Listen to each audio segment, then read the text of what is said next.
जय हिंद दोस्तों। आज हम आप लोग को पढ़ाएंगे हिंदी व्याकरण। हिंदी व्याकरण में सबसे पहले क्या देखेंगे, हिंदी भाषा के बारे में जानेंगे।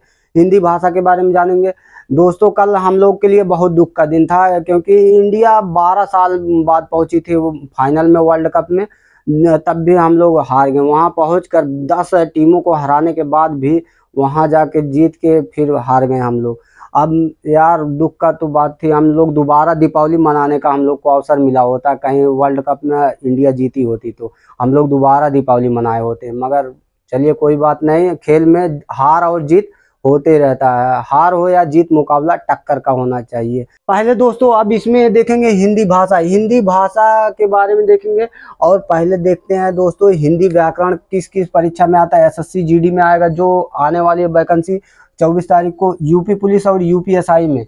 और जितने लगभग राज्य सरकार के यूपी में जो वैकेंसी आती है, सब में हिंदी आता है। और हिंदी हम लोग को पढ़ना भी है, एकदम गहराई गहराई तक, एकदम बारीकी तरीके से और गहराई तक पढ़ना है। अब इसमें दोस्तों हम पहले देखेंगे हिंदी भाषा। भाषा किसे कहते हैं, पहले पहले भाषा के बारे में देखेंगे। भाषा भाषा भास धातु से मिलकर बना। किससे? भास धातु से। अब दोस्तों, आप कहोगे कि धातु क्या आता है। धातु मूल भाषा का शब्द है। मूल भाषा, मूल भाषा का शब्द है। मूल भाषा क्या होती है दोस्तों? संस्कृत। हमारी मूल भाषा क्या है दोस्तों? संस्कृत है। संस्कृत हमारी मूल भाषा दोस्तों संस्कृत है। संस्कृत दोस्तों, अब इसमें मूल भाषा हमारी संस्कृत है। और भाषा, इसमें देखेंगे भाषा की परिभाषा। भाषा की परिभाषा क्या होती है दोस्तों? आपने इसको समझते हैं, जैसे दो लोग हैं, ये जान लो, लड़का है, एक लड़की है, ये जान लीजिए। ठीक दोस्तों, अब इसमें देखते हैं, जैसे इसके मन में कुछ विचार आएंगे। इसके इसके मान लो, इसके मन में कुछ विचार सोचा होगा कुछ, और कुछ सोचेगा तो उसको बताएगा दूसरे को। कैसे जान पाएगी कि इसके मन में क्या चल रहा है? तो हम जिस माध्यम से हम अपने विचार को दूसरे के सामने प्रकट करते हैं या रखते हैं, उस माध्यम को क्या कहते हैं? भाषा कहते हैं। क्या कहते हैं? भाषा। भाषा उसे कहते हैं, मन में आए हुए विचारों को एक दूसरे के सामने प्रकट करना ही भाषा कहलाता है। ठीक है दोस्तों, अब इसको देख लेते हैं। मन में आए हुए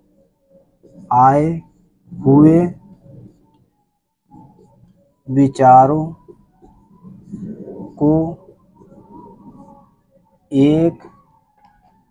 एक दूसरे के सामने हम जिस माध्यम से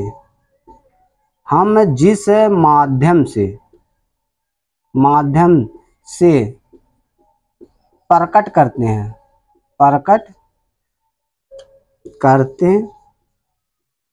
करते हैं, उसे भाषा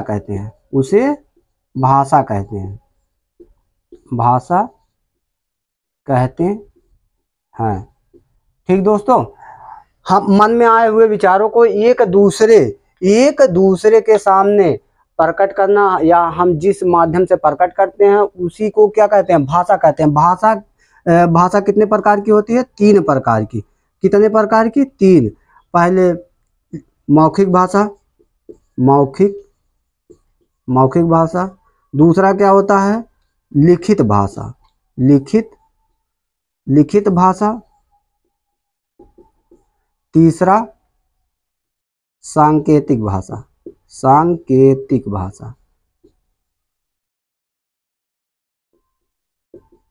इसको दोस्तों जानते हैं, मौखिक भाषा किसे कहते हैं?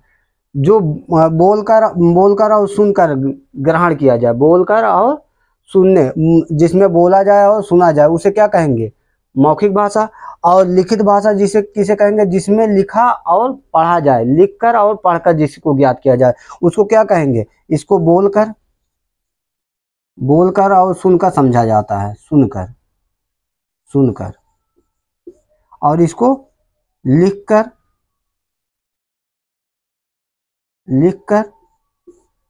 और पढ़कर इसको समझा जाता है।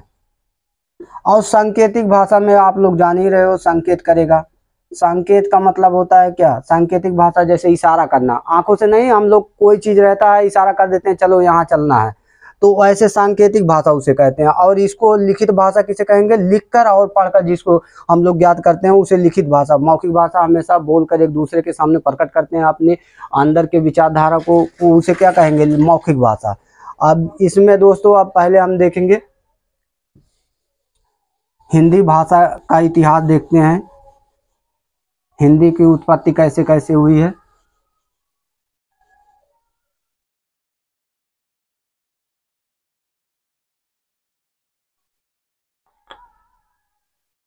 हिंदी के बारे में पहले देखते हैं दोस्तों।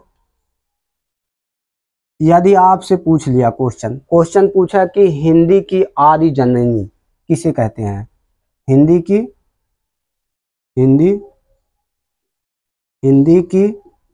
आदि जननी किसे कहते हैं? संस्कृत को। संस्कृत। अब दोस्तों संस्कृत को कहते हैं, संस्कृत दो प्रकार की होती है दोस्तों। संस्कृत कितने प्रकार की होती है? दो प्रकार की। इसमें देखते हैं पहले क्या होता है? वैदिक संस्कृत। क्या होता है दोस्तों? वैदिक संस्कृत। वैदिक संस्कृत। दूसरा क्या होता है? लौकिक संस्कृत। क्या होता है? लौकिक संस्कृत। लौकिक संस्कृत। वैदिक संस्कृत में क्या आते थे? वेद और उपनिषद। क्या आते थे? उपनिषद। वेद और उपनिषद। और लौकिक में क्या है? लौकिक जैसे लौकिक संस्कृत से क्या हुआ? महाभारत और क्या है? रामायण। और दोस्तों इसमें लौकिक संस्कृत के बाद क्या आया दोस्तों? पाली भाषा।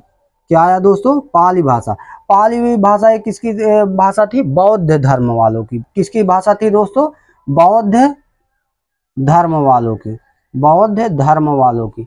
बौद्ध पूछ लेता, बौद्ध धर्म के जो त्रिपिटक थे किस भाषा में लिखे गए थे? त्रिपिटक क्या था? अभिधम्म पिटक, विनय पिटक और सूत पिटक। तीनों पिटक किसके भाषा में लिखे गए थे? पाली भाषा में। किस भाषा में? पाली भाषा में। पाली भाषा के बाद क्या आया था? प्राकृत भाषा। प्राकृत भाषा क्या होती है? ये जैन लोगों की भाषा थी। किसकी? जैन धर्म वालों की। जैन धर्म। बौद्ध धर्म की भाषा पाली भाषा और जैन की प्राकृत भाषा। प्राकृत के बाद क्या आया? अपभ्रंश। क्या आया दोस्तों? अपभ्रंश आया। अपभ्रंश प्राकृतिक के बाद अपभ्रंश के बाद क्या आया था? सौरसेनी अपभ्रंश। क्या आया था? सौरसेनी। अपभ्रंश में सौरसेनी आता है और अपभ्रंश में सौरसेनी आया। सौरसेनी से क्या आया? हिंदी। हमारी हिंदी की उत्पत्ति किससे हुई? सौरसेनी अपभ्रंश से। किससे? क्वेश्चन आपसे पूछेगा हिंदी किस अपभ्रंश से लिया गया है? सौरसेनी अपभ्रंश से। ठीक है दोस्तों। अब इसमें इसका कर्म है, इतिहास इसका क्या है? संस्कृत आदि जननी क्या है दोस्तों? संस्कृत है। संस्कृत के कितने पार्ट होते हैं? दो, वैदिक संस्कृत और लौकिक संस्कृत। और वैदिक संस्कृत वेद उपनिषद वैदिक संस्कृत में आते थे और लौकिक में महाभारत और रामायण। इसके बाद क्या? लौकिक संस्कृत के बाद क्या आया? पाली भाषा। पाली भाषा किसकी भाषा थी? बौद्ध धर्म लोगों की। बौद्ध धर्म के त्रिपिटक किस भाषा में लिखा गया था? पाली भाषा में लिखा गया था। पाली भाषा में लिखा गया था। उसके बाद क्या आया? प्राकृत भाषा। प्राकृत भाषा किसकी भाषा थी? जैन धर्म लोगों की भाषा थी। उसके बाद आया अपभ्रंश। अपभ्रंश में सौरसेनी अपभ्रंश आया। सौरसेनी अपभ्रंश से हमारी हिंदी की उत्पत्ति हुई। ठीक दोस्तों। अब इसके बाद इसको देखते हैं। आप लोग को स्क्रीनशॉट लेना हो दोस्तों ले लीजिए। अब इसके बाद देखते हैं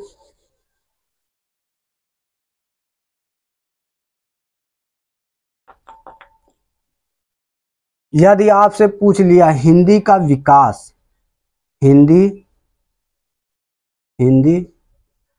का जन्म एवं विकास किससे हुआ? तो आप इसका आंसर क्या बताएंगे? अपभ्रंश। क्या बताएंगे? अपभ्रंश। और किस अपभ्रंश से? सौरसेनी अपभ्रंश से। किस अपभ्रंश से? सौरसेनी अपभ्रंश से। हिंदी का जन्म एवं विकास पूछेगा तो क्या बताएंगे आप? इसका आंसर अपभ्रंश बताएंगे। अपभ्रंश। अपभ्रंश कितने प्रकार के होते हैं दोस्तों? अपभ्रंश यहाँ देख लेते हैं अपभ्रंश के प्रकार। अपभ्रंश, अपभ्रंश 206 प्रकार के होते हैं। 6। इसमें होता है सौरसेनी अपभ्रंश, सौरसेनी अपभ्रंश। उसके बाद मागधी अपभ्रंश, मागधी। उसके बाद दोस्तों अर्धमागधी, अर्ध मागधी। उसके बाद दोस्तों होता है खास, खास या खास कहीं कहीं देता है दोस्तों, इसको देख लेना खास। और इसके बाद ब्राचंड, ब्राचंड। उसके बाद महाराष्ट्री, महाराष्ट्री, महाराष्ट्री। पूछ लेगा अपभ्रंश कितने प्रकार के होते हैं? 6 प्रकार के। 6 कौन कौन? सौरसेनी, मागधी, अर्धमागधी, खस और ब्राचंड और महाराष्ट्री। यही 6 प्रकार के अपभ्रंश होते हैं दोस्तों। और इसमें क्वेश्चन दोस्तों पूछेगा कि हिंदी का जन्म एवं विकास तो किससे हुआ है? अपभ्रंश से। और यहाँ से दोस्तों हिंदी की आदि जननी, हिंदी की जननी या माता पूछेगा तो कौन है? संस्कृत है। ठीक दोस्तों, अब इसके बाद आगे देखते हैं। यदि दोस्तों आपसे पूछ लिया हिंदी, हिंदी का विकास किस भाषा परिवार से हुआ है तो क्या बताएंगे आप लोग?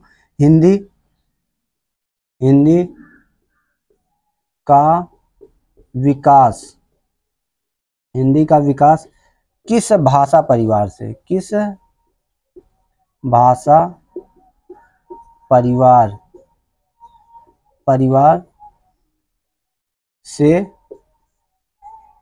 हुआ? तो हम इसका आंसर क्या बताएंगे? भारूपीय भाषा परिवार, भारूपीय भाषा परिवार, भारूपीय भाषा परिवार। ठीक है दोस्तों, भाषा परिवार। भाषा परिवार कितने प्रकार के होते हैं पूछ लेगा आपसे। इसके भारूपीय भाषा परिवार बोलने वालों की संख्या कितना है अपने भारत में? 73%। पूरा 73% भारूपीय भाषा बोला जाता है। यदि भाषा परिवार आपसे पूछेगा कितने प्रकार के होते हैं भाषा परिवार, भाषा परिवार कितने प्रकार के होते हैं? 4 प्रकार के। कितने प्रकार के दोस्तों? 4 प्रकार के। अब चारों के नाम देख लेते हैं। पहले भारूपीय भाषा परिवार, भारूपीय, भारूपीय। और उसके बाद होता है द्रविड़, द्रविड़ भाषा परिवार। उसके बाद आस्टिक, आस्टिक। उसके बाद दोस्तों होता है चीनी तिब्बती। क्या होता है? चीनी तिब्बती, चीनी तिब्बती। ठीक दोस्तों, इसका कितना परसेंट बोला जाता है? 73%। कितना परसेंट? 73%। द्रविड़ को 23 से लेके 25% बोला जाता है लगभग, इसको देख लेना। और इसको 1.3% बोला जाता है। कितना? 1.3। चीनी तिब्बती कितना परसेंट बोला जाता है? 0.7%। सबको जोड़ेंगे 100% आ जाएगा। ठीक दोस्तों, अब इसमें भाषा परिवार आपसे पूछ लेगा हिंदी का विकास किस भाषा परिवार से हुआ था? भारूपीय भाषा परिवार से। किससे? भारूपीय भाषा परिवार से। इसके बोलने वालों की संख्या कितना? 73%। और भाषा परिवार पूछेगा। भाषा परिवार कितने प्रकार के होते हैं? 4 प्रकार के। कौन कौन? भारूपीय भाषा परिवार, द्रविड़ और आस्टिक और चीनी तिब्बती। भारूपीय भाषा परिवार कितने बोले जाते हैं? 73%। और द्रविड़ भाषा 23 से 25% और आस्टिक 1.3% और चीनी तिब्बती 0.7%। अब इसके बाद देखते हैं दोस्तों, यदि दोस्तों आपसे पूछेगा हिंदी शब्द की उत्पत्ति, हिंदी शब्द, शब्द, शब्द की उत्पत्ति, उत्पत्ति, हिंदी शब्द की उत्पत्ति ईरानी, ईरानी,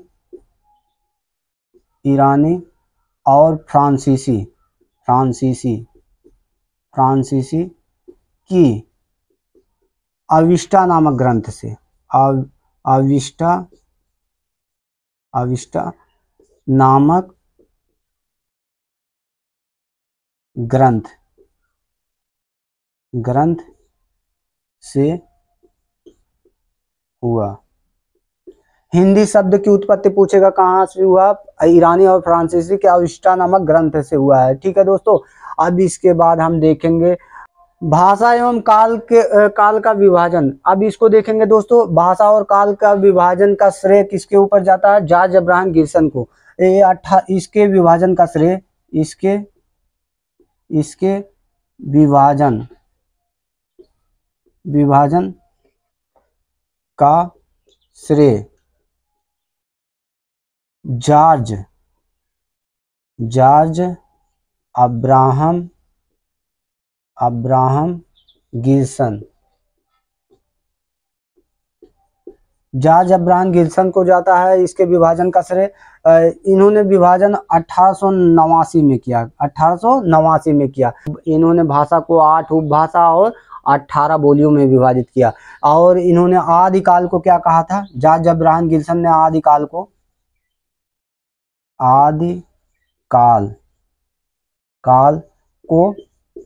चारण काल कहा। क्या कहा, चारण काल। आदिकाल को क्या कहा था दोस्तों, यदि आपसे पूछ लिया जॉर्ज अब्राहम गिब्सन ने आदिकाल को क्या कहा था, चारण काल। और भाषा और काल का विभाजन कब किया था, 1889 में। अपने यहाँ के सुनीत कुमार थे, उन्होंने भी विभाजन किया था। उन्होंने 5 उपभाषा और 17 उपबोलियां बताई थी। इन्होंने कितना बताया था, इन्होंने बताया था 5 उपभाषा और 18 उपबोलियां, 5 उपभाषा और 18 उपबोलियां। अब और पूछ लेगा महावीर प्रसाद द्विवेदी ने, इंपॉर्टेंट क्वेश्चन है दोस्तों, महावीर प्रसाद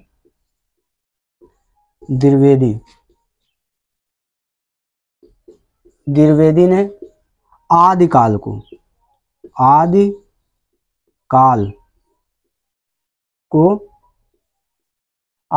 को क्या कहा था, इन्होंने कहा था आदिकाल को बीजोपन काल। और रामचंद्र शुक्ल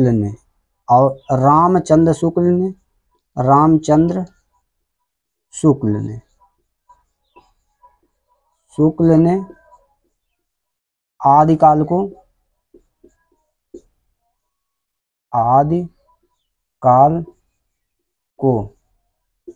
वीर गाथा काल कहा, वीर गाथा काल।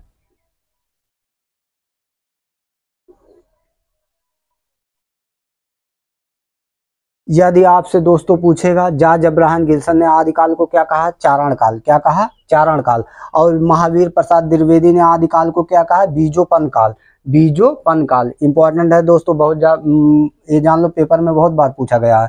और रामचंद्र शुक्ल ने आदिकाल को क्या कहा था, वीर गाथा काल। क्या कहा था, वीर गाथा काल। अभी इसके बाद देखते हैं दोस्तों, जॉर्ज अब्राहम गिब्सन ने जो 5 उपभाषाएं बताई थी और 18 बोलियों के बारे में। उपभाषाएं कौन कौन थी, पश्चिमी हिंदी थी और पूर्वी हिंदी थी, और क्या थी, राजस्थानी, और उसके बाद क्या थी, बिहारी के बाद क्या थी, पहाड़ी। अब इसके बारे में हम लोग देखते हैं।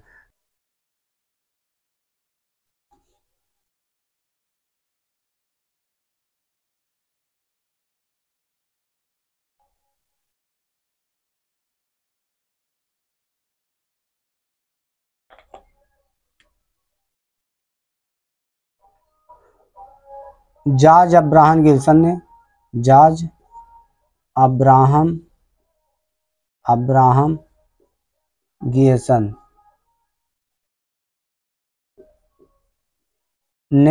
5 उपभाषा और 18 बोलियों में विभाजित किया था हिंदी को, 18 बोलियों में। अब इसके बारे में हम देखते हैं दोस्तों। पहले क्या देखेंगे, पहली उपभाषा कौन थी, पश्चिमी हिंदी। क्या थी, पश्चिमी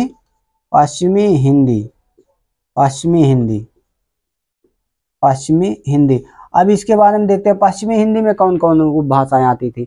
ब्रज बोली, खड़ी बोली, हरियाणवी और बुंदेली और कन्नौजी। और पूछ लेता है पश्चिमी हिंदी का विकास किस अपभ्रंश से हुआ? सौरसेनी अपभ्रंश से। किस अपभ्रंश से दोस्तों? सौरसेनी। अब इसमें पहले जान लेते हैं कौन कौन बोलियां आती हैं। इन्हीं उपभाषाओं के तहत ये बोलियां 18 बोलियां आती है। कौन कौन बोलियां आती हैं इसके पश्चिमी हिंदी में? अब देखेंगे पश्चिमी हिंदी में ब्रज बोली, ब्रज बोली, ब्रज बोली, उसके बाद खड़ी बोली, खड़ी बोली, उसके बाद दोस्तों हरियाणवी, हरियाणवी, हरियाणवी, उसके बाद दोस्तों बुंदेली, बुंदेली, बुंदेली, उसके बाद दोस्तों कन्नौजी, कन्नौजी, कन्नौजी। यदि पूछ लिया है इसका विकास, इसका विकास, इसका विकास, विकास सौरसेनी अपभ्रंश से। किससे? सौरसेनी अपभ्रंश से, अपभ्रंश, अपभ्रंश से हुआ। किससे हुआ दोस्तों? सौरसेनी अपभ्रंश से। यदि आपसे पूछ लिया पश्चिमी हिंदी में कौन कौन बोलियां आती हैं? ब्रज बोली, खड़ी बोली, हरियाणवी, बुंदेली और कन्नौजी। और यही 5 बोलियां आती हैं। और इसमें पूछ लिया इसका विकास किस अपभ्रंश से हुआ? सौरसेनी अपभ्रंश से। ठीक दोस्तों, अब इसमें हम देखेंगे पहले, यदि आपसे पूछ लिया खड़ी बोली, इसके बारे में पूछ लेता है क्वेश्चन। खड़ी बोली का विकास कहाँ से हुआ? यूपी से। कहाँ से हुआ दोस्तों? यूपी से। यूपी के कहाँ से? मेरठ से। यूपी के मेरठ से खड़ी बोली का विकास यूपी के मेरठ से हुआ। राहुल सांस्कृत्यायन ने, राहुल सांस्कृत्यायन ने, सांस्कृत्यायन ने खड़ी बोली को क्या कहा? कौरवी। क्या कहा? कौरवी। कौरव लोगों की भाषा इसको बताया था खड़ी बोली को। उसके बाद दोस्तों खड़ी बोली बोलने वाले पहले कवि, खड़ी बोली, खड़ी बोली बोलने वाले, बोलने वाले, वाले पहले कवि, पहले कवि लल्लू लाल, लल्लू, लल्लू लाल, लाल सदन मिश्र, सदन मिश्र। यदि आपसे पूछ लिया राहुल सांस्कृत्यायन ने खड़ी बोली को क्या कहा? कौरवी, कौरवी बोली बोला। क्या कहा? कौरवी बोली कहा। ठीक दोस्तों, कौरवी बोली, कौरव लोगों की बोली, खड़ी बोली को बताया। और पूछ लिया खड़ी बोली का विकास कहाँ से हुआ था? यूपी के मेरठ से, यूपी के मेरठ से। और खड़ी बोली बोलने वाले पहले कवि लल्लू लाल सदन मिश्र। ठीक दोस्तों, और हरियाणवी को बांगरू भाषा भी बोलते हैं। क्या बोलते हैं दोस्तों? बांगरू भाषा। हरियाणवी को बांगरू भाषा भी कहते हैं। क्या कहते हैं? बांगरू भाषा। याद रखना दोस्तों, हरियाणवी को क्या कहते हैं? बांगरू भाषा। इसके बाद हम देखते हैं दोस्तों अब दूसरी उपभाषा। दूसरी उपभाषा क्या थी? देखते हैं। दूसरी उपभाषा पूर्वी हिंदी थी। क्या थी? पूर्वी हिंदी, पूर्वी हिंदी। पूर्वी हिंदी में दोस्तों देखेंगे कौन कौन बोलियां आती हैं। अवधी आती है, बघेली आती है और छत्तीसगढ़ी। अब इसको देखते हैं। अवधी, बघेली, बघेली, उसके बाद छत्तीसगढ़ी, छत्तीसगढ़ी, छत्तीसगढ़ी। इसके लिए ट्रिक है ABC, ABC। ए से अवधी, बी से बघेली, सी से छत्तीसगढ़ी। ABC याद रखना दोस्तों। यदि आपसे पूछ लिया पूर्वी हिंदी में कौन कौन बोलियां आती हैं? ABC, अवधी, बघेली, छत्तीसगढ़ी। ठीक है दोस्तों, और इसको पूछ लिया इसका विकास किस अपभ्रंश से हुआ है? इसका विकास, इसका विकास, इसका विकास अर्धमागधी, अर्धमागधी, अर्धमागधी अपभ्रंश से। यदि पूछेगा आपसे इसका विकास किस अपभ्रंश से हुआ? अर्धमागधी अपभ्रंश से। ठीक दोस्तों, अर्धमागधी। अब इसमें दोस्तों देखते हैं तीसरी उपबोली। तीसरी उपबोली क्या थी? राजस्थानी, राजस्थानी। राजस्थानी में कौन कौन बोलियां आती हैं? राजस्थानी में भी 3 बोलियां आती हैं। कौन कौन? मेवाती, मेवाती, उसके बाद मारवाड़ी, मारवाड़ी, मारवाड़ी। उसके बाद दोस्तों आती है हाड़ौती दुधई, हाड़ौती, हाड़ौती, हाड़ौती दुधई, हाड़ौती। उसके बाद दुधाई या दुधई कुछ भी दे देता है, दुधारी भी दे देता है कहीं कहीं, दोस्तों देख लेना, इसको दुधारी भी देता है। ये जयपुर की भाषा है, जयपुर की। और पूछ लेगा इसका विकास, इसमें राजस्थानी में कौन कौन बोलियां आती है? मेवाती, मारवाड़ी, हाड़ौती, हाड़ौती दुधई, हाड़ौती, हाड़ौती दुधई या दुधारी कुछ भी दे देगा। किस अपभ्रंश से लिया गया है? सौरसेनी अपभ्रंश से। किस अपभ्रंश से? सौरसेनी अपभ्रंश से, सौरसेनी अपभ्रंश से। ठीक दोस्तों, अब इसके बाद क्या चौथी उपभाषा देखते हैं। चौथी उपभाषा क्या थी? बिहारी। क्या थी? बिहारी भाषा, बिहारी भाषा। बिहारी भाषा में दोस्तों, बिहारी भाषा में कौन कौन उपबोलियां आती हैं, कौन बोली आती है? पहली बात भोजपुरी, भोजपुरी, भोजपुरी। दूसरी क्या? मगही, मगही। तीसरी मैथिली, मैथिली जो बोली है, जो संविधान में जोड़ी गई है। आपसे पूछ लेगा संविधान के कौन से अनुसूची में भाषाओं को जोड़ा गया? 8वीं अनुसूची में। मूल संविधान में कितनी भाषाएं थी ऐड? 14 भाषा। वर्तमान में कितनी है? 22 भाषा 8वीं अनुसूची में जोड़ी गई है। ठीक है, मैथिली भी जो है जोड़ी गई है। और पूछ लेगा इसका विकास किस अपभ्रंश से हुआ है? मागधी अपभ्रंश से। किस अपभ्रंश से? मागधी अपभ्रंश से, मागधी,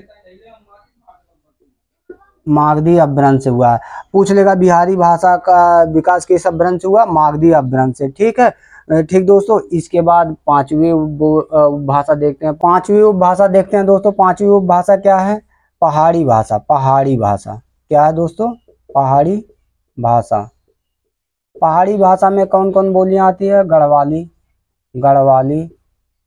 उसके बाद कुमाऊनी, कुमाऊनी, कुमाऊनी। उसके बाद क्या आती है? नेपाली कुलही, नेपाली कुलही, नेपाली कुलही। ठीक दोस्तों, अब इसका यदि पूछ लिया इसका विकास किस अपभ्रंश से हुआ पहाड़ी का, तो खस या खास अपभ्रंश से। खस, खस, खस या खास अपभ्रंश, खास अपभ्रंश से हुआ है, खस या खास अपभ्रंश से। ठीक दोस्तों, पहाड़ी उपभाषा का विकास खस या खास अपभ्रंश से हुआ है। ठीक, इसमें कौन कौन बोलियां आती हैं? 3 बोली, गढ़वाली, कुमाऊनी और नेपाली कुलही। उसके बाद दोस्तों कुछ जेके का क्वेश्चन हिंदी से बनता है, उसको जान लेते हैं। यदि हिंदी दिवस पूछेगा, हिंदी दिवस, हिंदी दिवस कब मनाया जाता है? 14 सितंबर को। कब? 14 सितंबर को। ठीक, उसके बाद विश्व हिंदी दिवस आपसे पूछ लिया, विश्व हिंदी दिवस, हिंदी दिवस, तो आप क्या बताएंगे? 10 जनवरी। क्या बताएंगे? 10 जनवरी। विश्व हिंदी दिवस 10 जनवरी को। उसके बाद पूछेगा हिंदी हमारी राष्ट्रभाषा या राज्य भाषा? हिंदी हमारी राज्य भाषा है। क्या है? राज्य भाषा, राज्य भाषा याद रखना, राष्ट्रभाषा मत मानना, राज्य भाषा है। ठीक है, और इसके बारे में संविधान में किस भाग में इसका वर्णन है? भाग 17, भाग 17 में हिंदी के बारे में वर्णन है। भाग 17, आर्टिकल कितने से कितना तक? आर्टिकल 343 से लेकर 351 तक किसके बारे में बताया गया है? हिंदी भाषा के बारे में, हिंदी भाषा के बारे में।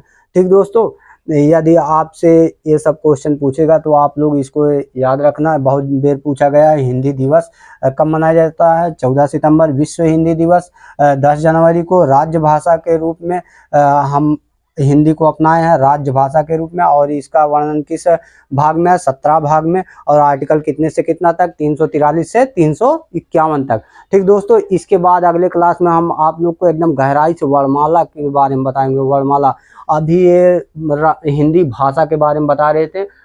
ठीक दोस्तों, अब इसके बाद वर्णमाला बताएंगे अगले क्लास में।